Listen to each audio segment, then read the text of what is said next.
Good morning students. Hope you all are well. जैसा कि आपको मालूम है कि आजकल कोरोना वैश्विक महामारी के कारण विद्यालय बंद है। आप सब घर में रहकर अध्ययन अध्यापन का कार्य कर रहे हैं।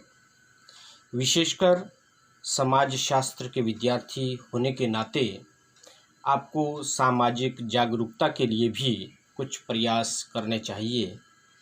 इनमें सकारात्मक विचारों का आदान प्रदान, प्रशासन द्वारा लोगों की मदद के लिए किए जा रहे प्रयासों का प्रचार व प्रसार उल्लेखनीय है। यह सब कार्य आप घर बैठे कर सकते हैं। सोशल मीडिया को इसका माध्यम बनाया जा सकता है।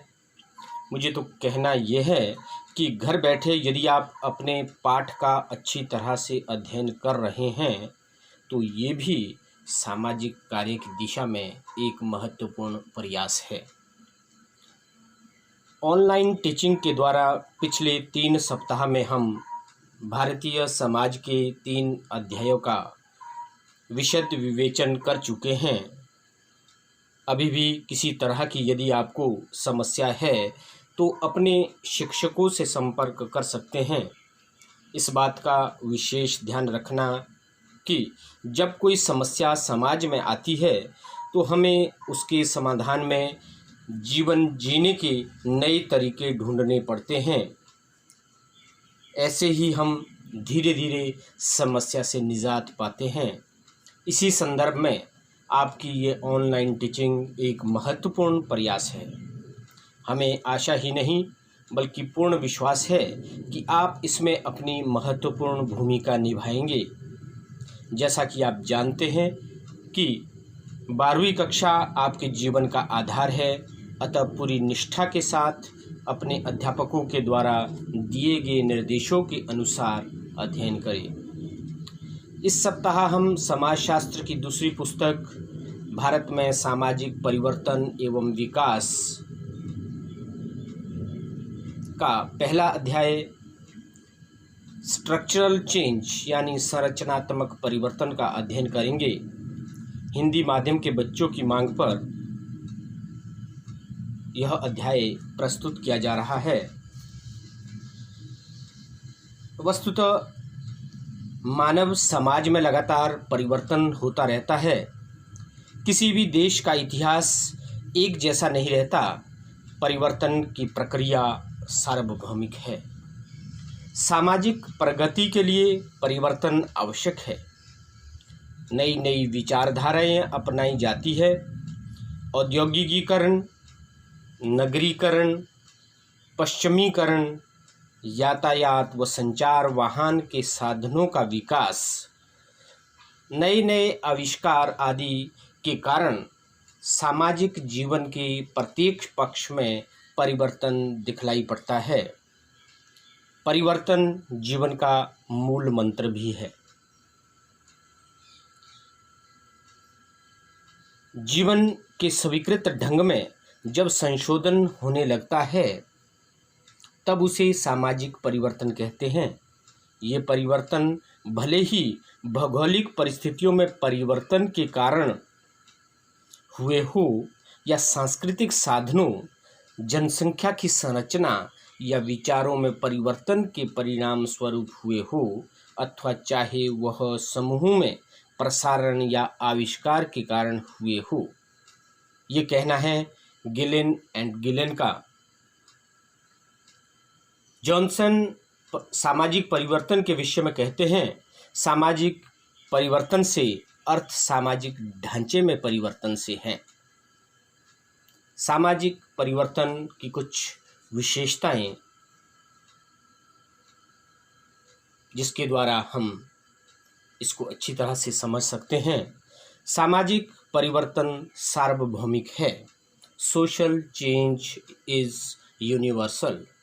सामाजिक परिवर्तन की प्रक्रिया सभी प्रकार के समाजों में पाई जाती है। कोई भी मानव समाज स्थिर नहीं है। यद्यपि सामाजिक परिवर्तन का स्वरूप भिन्न भिन्न समाजों में भिन्न भिन्न है। सामाजिक परिवर्तन आवश्यक होते हैं। Social change is essential. सामाजिक परिवर्तन एक सामाजिक घटना है। प्रत्येक समाज प्रगति चाहता है तथा प्रगति के लिए आवश्यक है कि समाज में परिवर्तन हो। सामाजिक परिवर्तन की अमूर्तता, abstract nature of social change. सामाजिक संबंधों में होने वाला परिवर्तन सामाजिक परिवर्तन है। सामाजिक संबंधों की अमूर्तता के कारण सामाजिक परिवर्तन को भी अमूर्त माना जाता है। सामाजिक परिवर्तन की तीव्रता। आज विश्व के लगभग सभी देशों में सामाजिक परिवर्तन की गति में प्रतिस्पर्धा लगी हुई है। यातायात व संचार वाहन के विकसित साधनों ने सामाजिक परिवर्तन की प्रक्रिया को गति देने में महत्वपूर्ण योगदान दिया है। सामाजिक परिवर्तन सामुदायिक परिवर्तन है। Social change is community change. सामाजिक परिवर्तन का संबंध समुदाय के किसी विशेष व्यक्तित्व के समूह में होने वाले परिवर्तन से नहीं है, बल्कि इसका संबंध संपूर्ण समुदाय की जीवन प्रतिमानों की संरचना में होने वाले परिवर्तन से है। जो परिवर्तन सामुदायिक रूप से प्रभाव डालता है वही सामाजिक परिवर्तन कहलाता है। सामाजिक परिवर्तन तुलनात्मक होता है। सामाजिक परिवर्तन की गति सभी समाजों में एक जैसी नहीं है। एक ही समाज के विभिन्न भागों में परिवर्तन की गति भिन्न भिन्न हो सकती है। इस बात पर तुलनात्मक विश्लेषण किया जा सकता है। सामाजिक परिवर्तन में जटिलता। सामाजिक परिवर्तन का मुख्यतः संबंध गुणात्मक परिवर्तन से है तथा गुणात्मक परिवर्तन गुणात्मक तथ्यों में होने वाला परिवर्तन है। गुणात्मक तथ्य को मापना संभव नहीं है। नियोजित व अनियोजित सामाजिक परिवर्तन। Planned and unplanned social change. सामाजिक परिवर्तन की गति और दिशा दोनों ही इस बात पर निर्भर करते हैं कि परिवर्तन जानबूझकर किया गया है अथवा नहीं। जानबूझकर किया गया परिवर्तन नियोजित परिवर्तन होता है और अनियोजित परिवर्तन अपने आप होने वाला परिवर्तन होता है। इस सामाजिक परिवर्तन की प्रक्रिया को दो भागों में बांटा जा सकता है। पहला है संरचनात्मक और दूसरा है सांस्कृतिक। जॉनसन के अनुसार सामाजिक परिवर्तन से अर्थ सामाजिक संरचना में होने वाले परिवर्तन से है। जब समाज में सामाजिक संबंधों में परिवर्तन होता है, संयुक्त परिवार का टूटना तथा एकाकी परिवार की संरचना का विकास होना संरचनात्मक परिवर्तन है। औद्योगिकीकरण, नगरीकरण, पश्चिमीकरण, यातायात व संचार के साधनों का विकास, नए नए आविष्कार आदि के फलस्वरूप सामाजिक जीवन के प्रत्येक पक्ष में परिवर्तन दिखाई देता है। भारतीय सामाजिक संरचना में हो रहे परिवर्तन के संदर्भ में सबसे पहले उपनिवेशवाद का अध्ययन करना अनिवार्य है। ब्रिटिश उपनिवेश काल के समय जब भारतीय समाज पश्चिमी समाज के संपर्क में आया और अनेक प्रकार के प्रभाव यहाँ के सामाजिक जीवन पर पड़े, ब्रिटिश शासकों ने व्यापार करने के बहाने भारत आदि देशों में उपनिवेश स्थापित किए। उपनिवेशवाद वस्तुतः एक ऐसी प्रक्रिया है जिसके द्वारा कोई संपन्न व विकसित देश किसी अन्य अविकसित देश में अपने आर्थिक लाभ के लिए उद्योग व व्यापार स्थापित करता है तथा धीरे धीरे उस अविकसित देश की सारी अर्थव्यवस्था पर अपना अधिकार कर लेता है। उपनिवेशवाद पूंजीवादी अर्थव्यवस्था के विकास में सहायक है। उपनिवेशवाद में अधीनस्थ देश के मजदूरों का शोषण होता है। अपने निहित स्वार्थ के लिए मनमाने ढंग से कार्य किया जाता है। उपनिवेशवाद के अंतर्गत भारतीय कृषि व्यवस्था पूरी तरह से प्रभावित हुई। हमारा देश आर्थिक पिछड़ेपन का शिकार हुआ। उपनिवेशवाद के फलस्वरूप भारतवर्ष ब्रिटिश उद्योगपतियों के लिए एक बाजार बन गया। अब भारतीय समाज पर इस उपनिवेशवाद का क्या प्रभाव पड़ा, इस संदर्भ में उपनिवेशवाद से पहले भारतवर्ष में कृषि पर आधारित अर्थव्यवस्था थी, परंतु उपनिवेशवाद के कारण कृषि पर आधारित ग्रामीण अर्थव्यवस्था की आत्मनिर्भरता समाप्त हो गई। इस तरह भारत की अर्थव्यवस्था दूसरों पर निर्भर होने लगी। ब्रिटेन उपनिवेशवाद का मूलभूत उद्देश्य पूंजीपति अर्थव्यवस्था को स्थापित कर उसके लिए बाजार की खोज भी थी, जो उन्हें भारतवर्ष में प्राप्त हो गया। उन्होंने ग्रामीण अर्थव्यवस्था को कमज़ोर करने के लिए भूमि संबंधी नियमों को बदला। सबसे पहला काम उन्होंने ये किया कि हमारे जो भूमि संबंधी नियम थे उन सबको इन्होंने परिवर्तित किया और उन्होंने 3 प्रकार के भू राजस्व आरंभ किए, जिसमें सबसे पहला था जमींदारी प्रथा। इस व्यवस्था के अंतर्गत कोई एक व्यक्ति किसी एक गांव या कई गांवों की भूमि का स्वामी होता था। इस व्यक्ति को जमींदार कहा जाता था। यही व्यक्ति अपने क्षेत्र की मालगुजारी का भुगतान सरकार को करता था। जमींदार स्वयं खेती नहीं करता था, वह दूसरों से काम करवाता था। इस तरह जमींदार और किसान दोनों को ही आमदनी होती थी। जमींदार जो लगान किसानों से वसूल करते थे, उसका कुछ भाग वे सरकार को मालगुजारी के रूप में दे देते थे तथा शेष उनकी आमदनी होती थी। किसान का सीधा संपर्क सरकार से नहीं होता था। जमींदार प्रथा स्थायी व अस्थायी दोनों रूपों में विद्यमान थी। जमींदार किसान और सरकार के बीच बिचौलिया का काम करते थे। जमींदारों को किसानों से कई गुना अधिक आमदनी होती थी। यह प्रथा देश के कई राज्यों में प्रचलित थी। दूसरी प्रथा रियातवाड़ी प्रथा। रियातवाड़ी प्रथा को ब्रिटिश शासन में लॉर्ड विलियम बेंटिक ने चलाया था। रियात भूमिदारी जोतकर या किसान थे। रियातवाड़ी प्रथा के अंतर्गत किसान का सरकार से सीधा संपर्क होता था। कानूनी रूप से संपूर्ण भूमि पर सरकार का स्वामित्व होता है। एक निश्चित समय तक सरकार को लगान देने के पश्चात किसान भूमि के मालिक बन जाते थे।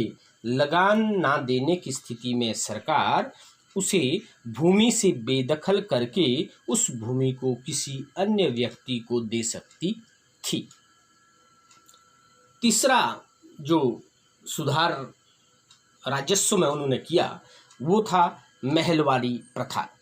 इस प्रथा में केवल एक व्यक्ति या जमींदार सरकार को मालगुजारी देता था, यानी टैक्स देता था, बल्कि टैक्स का भुगतान करने का दायित्व गांव के सभी व्यक्तियों पर सामूहिक एवं व्यक्तिगत रूप से होता था।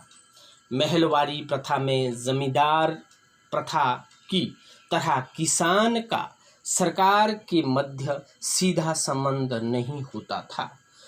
बीच में एक तीसरा पक्ष मध्यस्थ का काम करता था।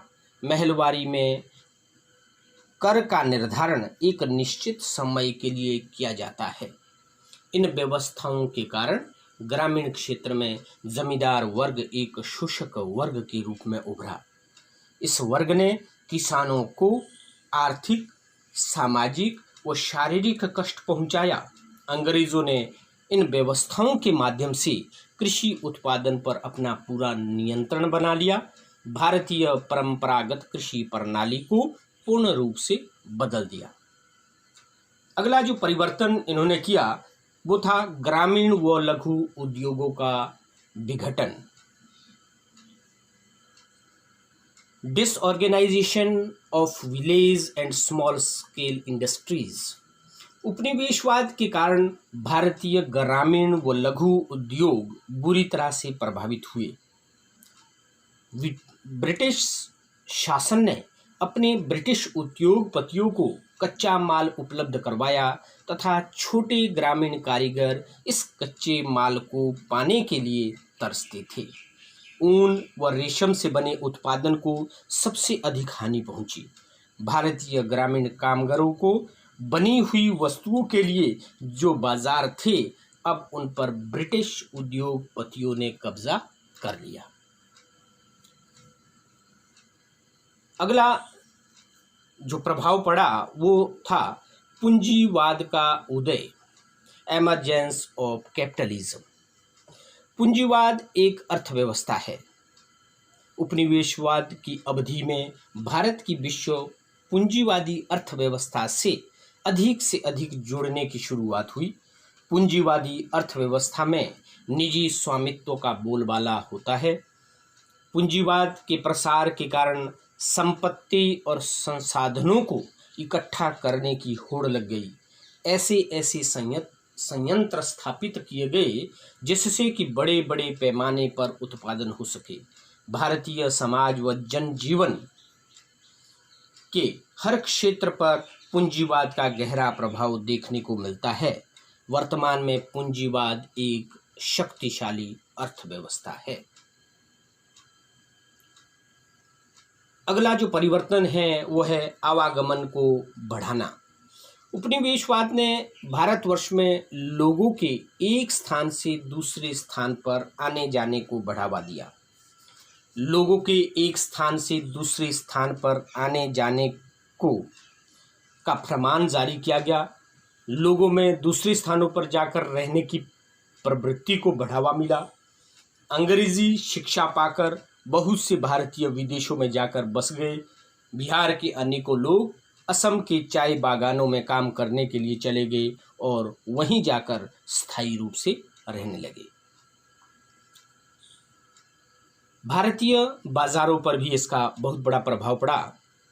उपनिवेशवाद का दुष्परिणाम भारतीय बाजारों पर भी पड़ा। ब्रिटिश शासकों ने अपने ब्रिटिश उद्योगपतियों की उत्पादित वस्तुओं को भारतीय बाजारों में प्राथमिकता दी। उन्होंने अपना संरक्षण प्रदान किया। इससे भारतीय उत्पादित वस्तुओं को बाजार में स्थान मिलने पर कठिनाई होने लगी।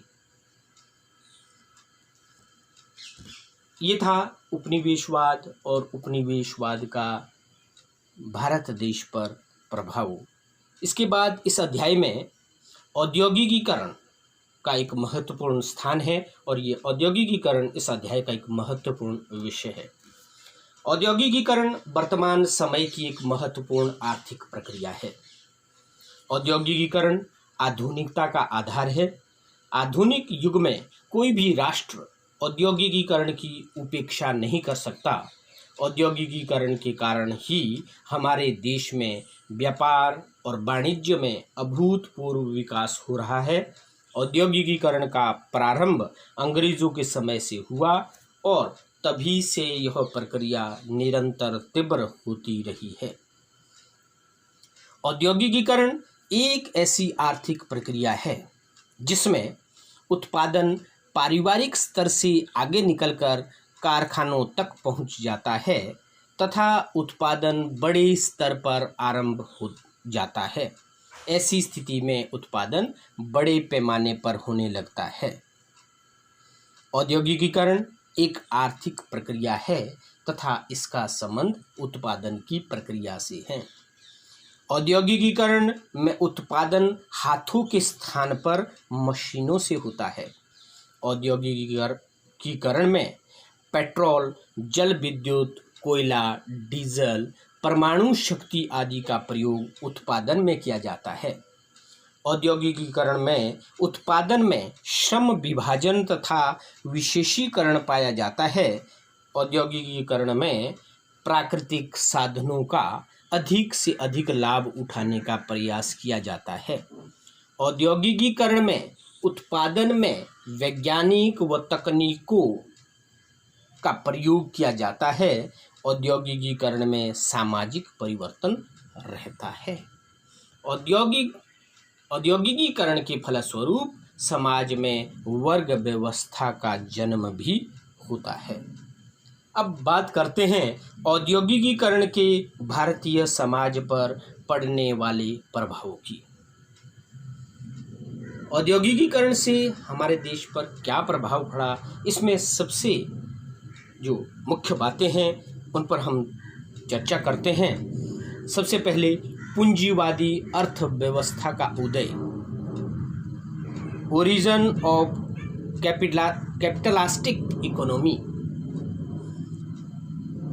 उत्पादन में वृद्धि, इंक्रीज इन प्रोडक्शन, विशेषीकरण युक्त श्रम विभाजन, स्पेशलाइज्ड डिवीजन ऑफ लेबर, व्यापार में उन्नति, प्रोग्रेस इन ट्रेड, ऊंचा जीवन स्तर, हायर स्टैंडर्ड ऑफ लिविंग, मजदूर समस्याएं व ट्रेड यूनियन का जन्म, problem of labourers and origin of trade unions, कुटीर उद्योग धंधों का ह्रास, डिक्लाइन ऑफ कॉटेज इंडस्ट्रीज, बेकारी तथा आर्थिक संकट, अनएम्प्लॉयमेंट एंड इकोनॉमिक क्राइसिस, मकानों की समस्या, प्रॉब्लम ऑफ हाउसिंग, परिवार पर प्रभाव, इफेक्ट्स ऑन फैमिली, विवाह संस्था पर प्रभाव, इफेक्ट्स ऑन मैरिज इंस्टीट्यूशंस, स्त्रियों की उन्नत स्थिति, हायर स्टेटस ऑफ वुमेन, अनौपचारिक सामाजिक नियंत्रण के साधनों के महत्व में कमी, lack of significance of the means of informal social control,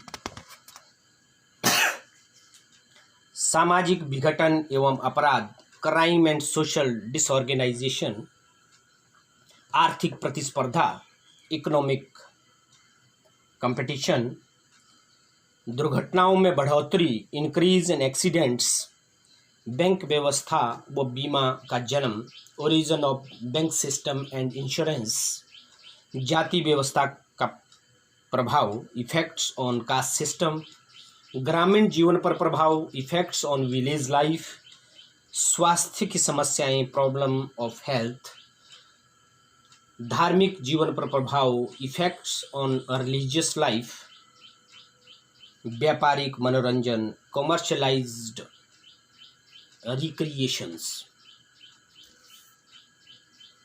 इस प्रकार से हम कह सकते हैं कि औद्योगिकीकरण के भारतीय समाज पर पड़ने वाले जो प्रभाव है वह उसने हमारे जीवन को बहुत अधिक प्रभावित किया है। इसके पश्चात हमारे पास इस अध्याय में अगला विषय आता है नगरीकरण, अर्बेनाइजेशन। नगरीकरण शब्द का उद्भव नगर से हुआ है। इस प्रकार नगरीकरण एक ऐसी प्रक्रिया है जो कि नगर से संबंधित है। सामान्यतः नगरीकरण का अर्थ नगरों के जन्म, विकास, प्रसार आदि से लिया जाता है। नगर एक ऐसा समुदाय है जिसको अपनी कुछ विशिष्ट विशेषताएं हैं। नगर विभिन्न प्रकार के उद्योग धंधे, व्यापार व वाणिज्य के केंद्र है। नगर की जनसंख्या उसके भौगोलिक क्षेत्र की सीमा की तुलना में अधिक होती है। मानव सभ्यता का दूसरा रूप ग्राम के पश्चात नगर समुदाय है। जिन स्थानों पर मानव को अधिक सुविधाएं प्राप्त हुई वही नगर समुदाय का विकास हुआ। नगर जीवन की प्रणाली ग्रामीण जीवन के ढंग से बिल्कुल भिन्न होती है। नगर में जनसंख्या का घनत्व भी अधिक होता है। लोग विशेष श्रम द्वारा अपने आर्थिक उद्देश्य की पूर्ति करते हैं। नगर एक समुदाय है जिसमें सामाजिक, आर्थिक, राजनीतिक विषमता पाई जाती है। बनावटी व्यवहार, व्यक्तिवाद, प्रतिस्पर्धा तथा भीड़ भाड़ के कारण नियंत्रण के औपचारिक आधारों पर संगठित होता है। जब किसी स्थान पर नगर सुविधाएं प्राप्त होती है तो वहाँ नगर समुदाय विकसित होता है। वर्तमान में अधिकांश नगर औद्योगिकीकरण की देन है। जब एक स्थान पर विशाल उद्योग स्थापित हो जाता है तो उस स्थान पर काम करने वालों की भीड़ एकत्रित हो जाती है तथा धीरे धीरे वह स्थान एक नगर के रूप में विकसित हो जाता है। नगरीकरण वह प्रक्रिया है जिसके द्वारा गांव धीरे धीरे नगर में विकसित हो जाता है। नगरीकरण प्रक्रिया की कुछ विशेषताएं हैं जिनका अध्ययन करना अनिवार्य है। नगरीकरण एक ऐसी प्रक्रिया है जिसमें ग्राम नगरों में परिवर्तित होने लगते हैं। नगरीकरण में लोग खेती बाड़ी का कार्य छोड़कर अन्य व्यवसाय अपना लेते हैं। नगरीकरण की प्रक्रिया में लोग गांव छोड़कर नगरों में निवास करने लगते हैं। नगरीकरण की प्रक्रिया में नगरों के विकास प्रसार में वृद्धि होती है। नगरीकरण जीवन की एक विधि है। इस प्रकार से नगरीकरण का मानव जीवन में बहुत एक मुख्य कार्य रहता है, एक अहम भूमिका रहती है। वर्तमान में अगर हम नगरीकरण प्रक्रिया को प्रोत्साहित करने वाले कारकों की बात करें तो यहाँ पर मुख्य रूप से 2 कारकों का उल्लेख करना बड़ा अनिवार्य है। सबसे पहला कारक है ग्रामीण कारक और दूसरा है नगरीय कारक। ग्रामीण कारक रूरल फैक्टर्स क्या है जिसके द्वारा नगरीकरण हो रहा है, इसमें हम सबसे पहले कह सकते हैं कि कृषि में क्रांति, रेवोल्यूशन इन एग्रीकल्चर सिस्टम। विज्ञान के क्षेत्र में प्रगति का प्रभाव कृषि उत्पादन पर अनुकूल पड़ा है। नए नए कृषि उपकरणों, रासायनिक खादों का विकास हुआ है। अब किसान भूमि को जोतने के लिए हल आदि का प्रयोग नहीं करता। अब वह ट्रैक्टर की सहायता से बहुत सरलता से अपनी भूमि को जोत देता है। मशीनों की सहायता से फल भी काट लेता है। अब कृषि में अधिक मानवीय श्रम की आवश्यकता नहीं है। अब परिवार में 1 या 2 व्यक्तियों की ही आवश्यकता होती है। परिवार के शेष व्यक्ति नगर की ओर प्रस्थान कर जाते हैं। इसी कारण गांव के अन्य दूसरे परिवारों के लोग भी नगर की ओर प्रस्थान करने लगते हैं। पारिवारिक झगड़े भी इसका एक बहुत बड़ा कारण है। ग्रामीण क्षेत्र में संयुक्त परिवार व्यवस्था है जिसमें 50 से 60 तक व्यक्ति एक साथ ही निवास करते हैं। परंतु वर्तमान सभ्यता और संस्कृति ने लोगों के दृष्टिकोण को बदला है। पीढ़ियों के बीच दूरी बढ़ी है। पीढ़ियों के बीच की दूरी परिवार में लड़ाई झगड़ा पैदा करती है। परिवार के अनेक व्यक्ति इन झगड़ों के कारण नगरों की ओर चले गए हैं, वहीं नौकरी या कामकाज करते हैं।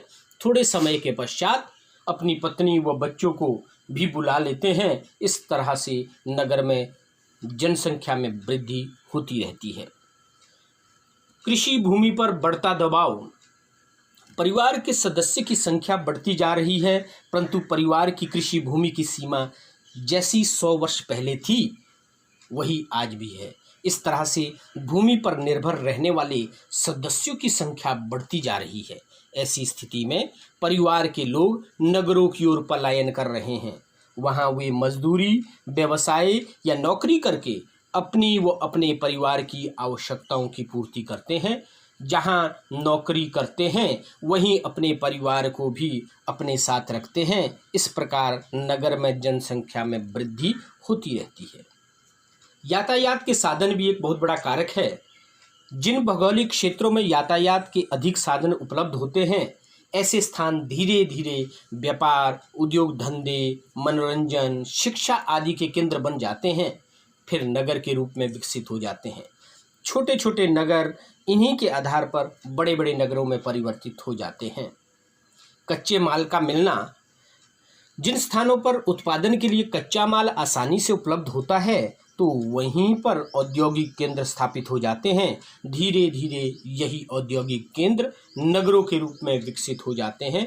उदाहरण के लिए जैसे मोदी नगर आदि इस सब के कारक के रूप में उदाहरण दिए जा सकते हैं।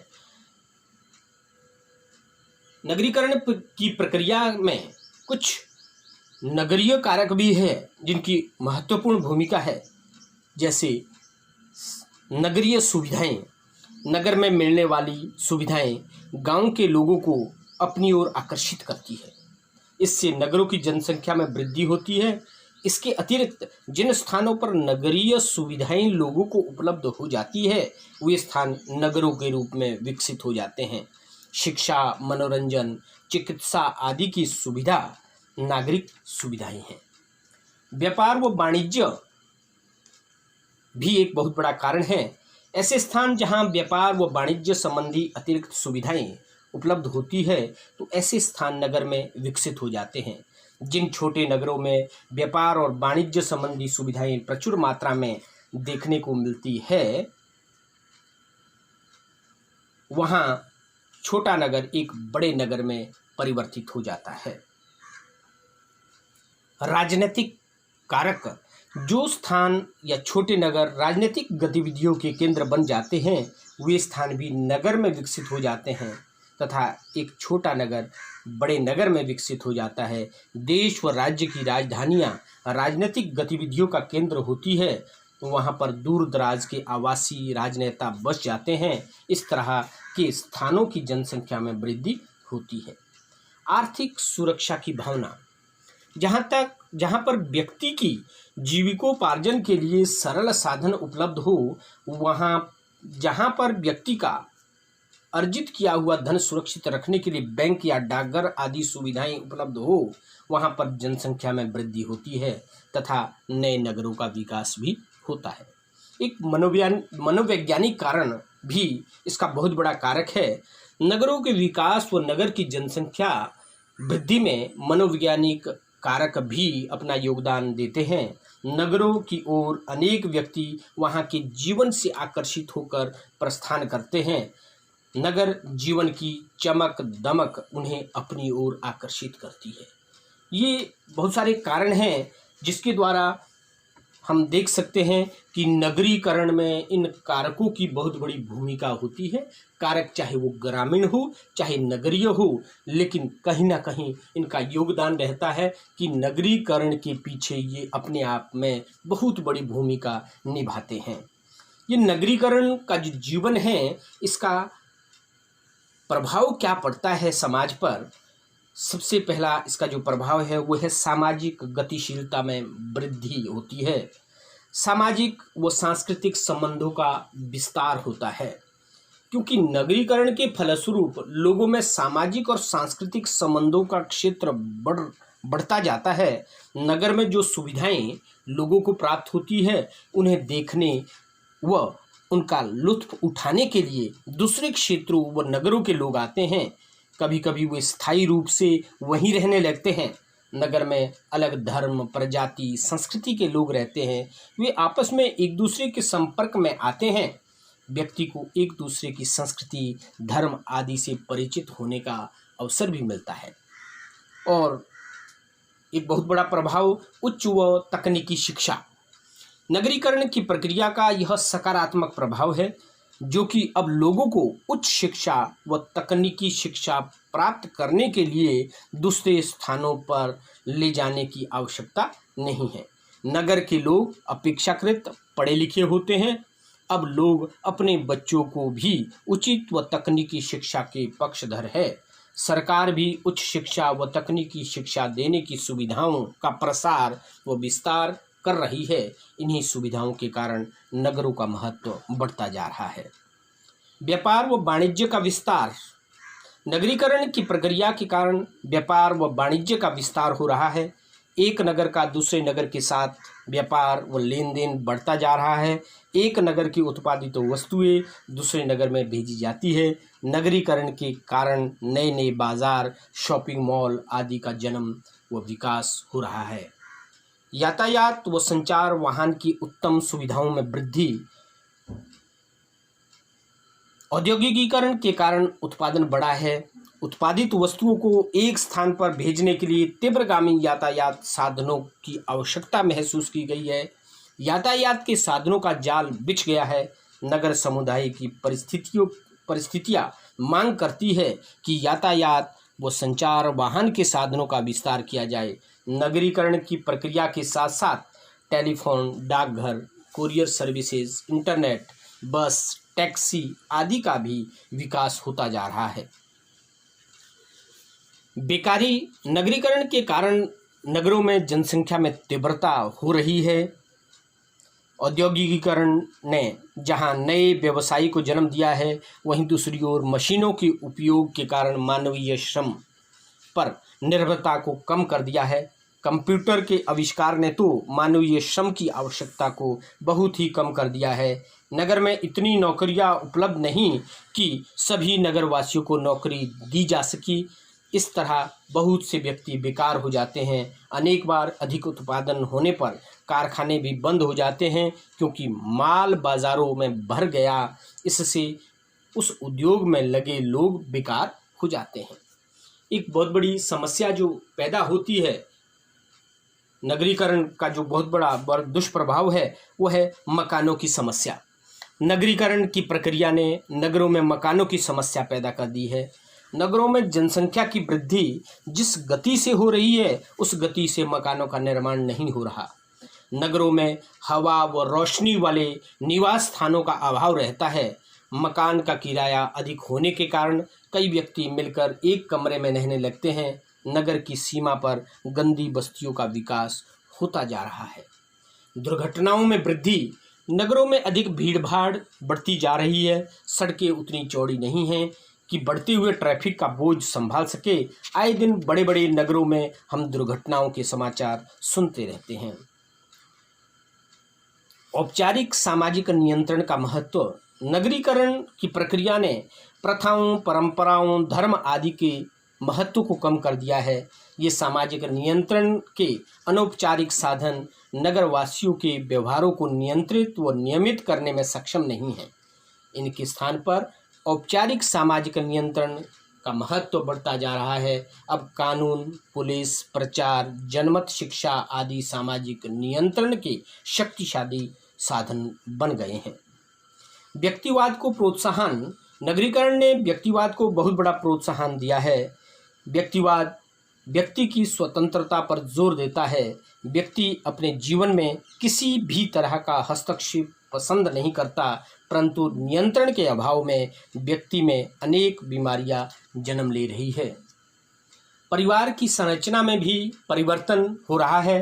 नगरीकरण से भारतीय परिवार के आकार में भी ही नहीं बल्कि उसकी संरचना में भी परिवर्तन आ रहा है। अब संयुक्त परिवार के स्थान पर एकाकी परिवार का जन्म हो रहा है। परिवार में पति पत्नी दोनों की समान परिस्थिति है। परिवार की संपत्ति पर परिवार के सभी सदस्य का समान अधिकार है। सामाजिक विघटन एक बहुत बड़ा कारक है। नगरीकरण की प्रक्रिया के फलस्वरूप समाज में समाज विरोधी कार्यों एवं अपराधों में वृद्धि हुई है। सामाजिक मूल्यों में गिरावट आई है। समाज के आदर्शों, नैतिकता का कोई सम्मान नहीं करता। प्रथाएं, परंपराएं और रूढ़ियाँ युवाओं के लिए मजाक बन गई है। ये सभी बातें इस बात को दर्शाती है कि समाज के संगठन का ताना बाना शिथिल होता नजर आ रहा है। समाज में शराबखोरी, वेश्यावृत्ति आदि की बढ़ोतरी हो रही है। विवाह संस्था में परिवर्तन, नगरीकरण के कारण भारतीय विवाह संस्था में अनेक परिवर्तन आए हैं। व्यक्तिवादिता, भौतिकवादी दृष्टिकोण, समानता व स्वतंत्रता के विचारों ने भारतीय विवाह संस्था पर प्रभाव डाले हैं। अब अंतर्जातीय विवाह, प्रेम विवाह, विधवा विवाह, तलाक, कोर्ट विवाह आदि अधिक सुनने में मिलते हैं। वर्तमान पीढ़ी के लोग विवाह को समझौता मानने लगे हैं। देर से विवाह करने या अविवाहित रहने की प्रवृत्ति भी बढ़ती जा रही है। विवाह संस्कार की औपचारिकताएं भी कम होती नजर आ रही है। जातीय नियमों व निषेधों में परिवर्तन, नगरीकरण का प्रभाव भारतीय जाति व्यवस्था पर भी पड़ता जा रहा है। जातीय स्वरूप का परंपरागत स्वरूप लगभग लुप्त हो गया है। सभी जातियां समान हैं। कानून की दृष्टि से भी सभी जातियां बराबर है। सभी को समान अधिकार व कर्तव्य प्राप्त है। खान पान संबंधी नियमों व निषेधों में बहुत सी शिथिलता आती जा रही है। व्यवसाय को अपनाने की भी सभी को स्वतंत्रता है। जजमानी प्रथा पर भी नगरीकरण का प्रभाव पड़ा है। अब यह प्रथा लगभग समाप्त सी हो चुकी है। धार्मिक विश्वासों व रीतियों में परिवर्तन। नगरीकरण के प्रभाव के कारण धर्म का प्रभाव कम होता जा रहा है। लोगों का धार्मिक विश्वासों व रीतियों पर विश्वास कम होता जा रहा है। उच्च व तकनीकी शिक्षा के प्रभाव के कारण धार्मिक आडंबर व कर्मकांड नगरों में बहुत कम देखने को मिलता है। धर्म का अब व्यापारीकरण भी होता जा रहा है। नए नए धार्मिक संगठनों का उदय हो रहा है। इनमें से बहुत से संगठनों ने धर्म की नई व्याख्या प्रदान कर दी है। नगरीकरण से स्त्रियों की परिस्थिति में परिवर्तन आया है। समाज में अब उनकी प्रतिष्ठा बढ़ी है। माता पिता अपनी लड़कियों को उच्च शिक्षा व तकनीकी शिक्षा दिलाने का प्रयास कर रहे हैं। आज की स्त्री आर्थिक रूप से स्वतंत्र है। वह जीवन के सभी क्षेत्रों में बढ़ चढ़कर हिस्सा ले रही है। वह पुरुषों के साथ कंधे से कंधा मिलाकर चल रही है। आज स्त्रियां डॉक्टर, वकील, जज, नेता, मंत्री, पुलिस ऑफिसर आदि पदों पर कार्य करने लगी है। पर्दा प्रथा का प्रचलन अब पूर्णतः समाप्त होता हुआ नजर आ रहा है। नगरीकरण ने मनोरंजन परंपरागत तरीकों के महत्व को बहुत कम कर दिया है। अब व्यक्ति अपना मनोरंजन क्लब, सिनेमा व टीवी आदि से ही करता है। वह अपना मनोरंजन करने के लिए पिकनिक आदि का प्रबंध भी करते हैं। आज पैसा खर्च करके व्यक्ति अपना मनोरंजन करता है। नगरीकरण व्यक्तिगत विघटन का एक मुख्य कारक बन गया है। नगरों में जुआ, मद्यपान, आत्महत्या, अपराध आदि देखने को मिलते हैं। व्यक्ति व्यापार व व्यवसाय के असफल होने पर आत्महत्या कर लेता है। अधिक उच्च जीवन स्तर रखने की चाह में गलत तरीकों को अपनाने में भी नहीं हिचकिचाता। ये सभी बातें व्यक्तिगत विघटन का मुख्य कारण बनती है। इस तरह से संरचनात्मक परिवर्तन के अंतर्गत उपनिवेशवाद, औद्योगिकीकरण और नगरीकरण, ये तीन मुख्य बिंदु आते हैं जिनको हमने आज के इस अध्याय में पढ़ा है। और इसके पश्चात आपका जो अगला अध्याय रहेगा वो होगा सांस्कृतिक परिवर्तन। समाज में सांस्कृतिक परिवर्तन किस तरह से आता है ये हम अगले अध्याय में पढ़ेंगे। धन्यवाद।